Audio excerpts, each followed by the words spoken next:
प्यारे दोस्तों, आपका सिक्का शॉर्ट हैंड टाइपिंग में स्वागत है। यदि आप चैनल पर नए हैं तो चैनल को सब्सक्राइब करें। डिक्टेशन 5 मिनट की 80 शब्द प्रति मिनट के गति से बोली जाएगी। रेडी स्टार्ट बोलते ही डिक्टेशन शुरू हो जाएगी। Ready start. अध्यक्ष महोदय, पहला यह है कि लोगों को राजनीतिक प्रक्रियाओं में पूरी तरह भागीदार बनाया जाए, जिससे उनमें यथार्थ रूप में यह भावना जगे कि वे स्वयं कर्ता धर्ता हैं।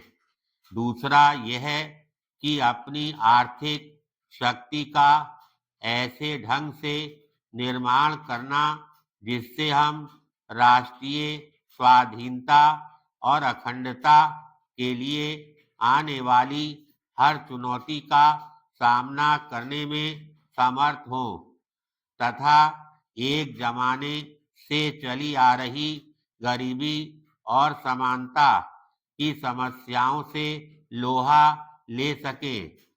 हमने इन्हीं उद्देश्यों से अपने संविधान का निर्माण किया और योजनाबद्ध विकास का सिलसिला शुरू किया।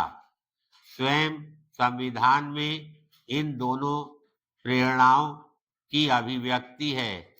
यह सोचना ठीक नहीं है कि संविधान का मूल अधिकारों से संबद्ध अध्याय ही स्वतंत्रता का संपूर्ण उद्घोष है। नीति निर्देशक सिद्धांतों वाले अध्याय में निर्दिष्ट धाराओं के बिना मूल अधिकारों का अर्थ केवल उन लोगों की स्वतंत्रता होगी जो संपन्न हैं, परंतु लोकतांत्रिक उपकरणों के लिए अधीरता के कारण हम यह बात भूल बैठे कि सभी उपकरणों को कुशलता से काम कर सकना चाहिए।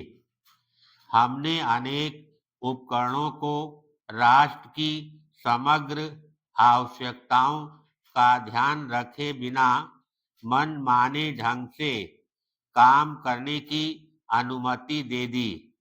हमें तिरस्कार पूर्वक पिलपिला राष्ट्र कहा जाने लगा, जिसका तात्पर्य यह था कि जहां बल देना चाहिए था वहां हमने बल नहीं दिया तथा सभी तरह की अनुशासनहीनता और शिथिलता को सहन किया। मैं इसे एक आरंभ ही मानना चाहूँगा। पिछले वर्ष की प्रगति को मजबूती देने के लिए अभी बहुत कुछ करना शेष है। सरकार ने योजना लागत में वृद्धि के लिए पर्याप्त प्रयास किए हैं तथा लाइसेंस प्रणाली, आयात नियमों को सरल और उदार बनाया है। इस कोशिश में समाज के सभी वर्गों को हाथ बटाना चाहिए। पैराग्राफ। पिछले कुछ वर्षों से सार्वजनिक क्षेत्र लोगों की आलोचना का विशेष विषय रहा है। यह आलोचना कुछ सीमा तक ठीक भी थी, लेकिन ज्यादातर यह गलत उद्देश्यों से की गई। कुछ लोग अवश्य ऐसे थे जो सचमुच चाहते थे कि सार्वजनिक क्षेत्र की कार्यकुशलता में सुधार हो, लेकिन अन्य अनेक लोगों ने इसे सरकार पर प्रहार करने का एक माध्यम बनाया और हमारी समाजवादी व्यवस्था को बदनाम करना चाहा।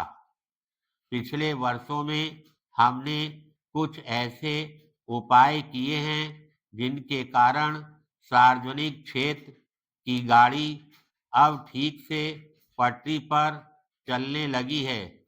ये उपाय हैं प्रबंध संबंधी नए तौर तरीके, साज सामान के भंडार का अधिक अच्छा हिसाब किताब और रख रखाव आदि।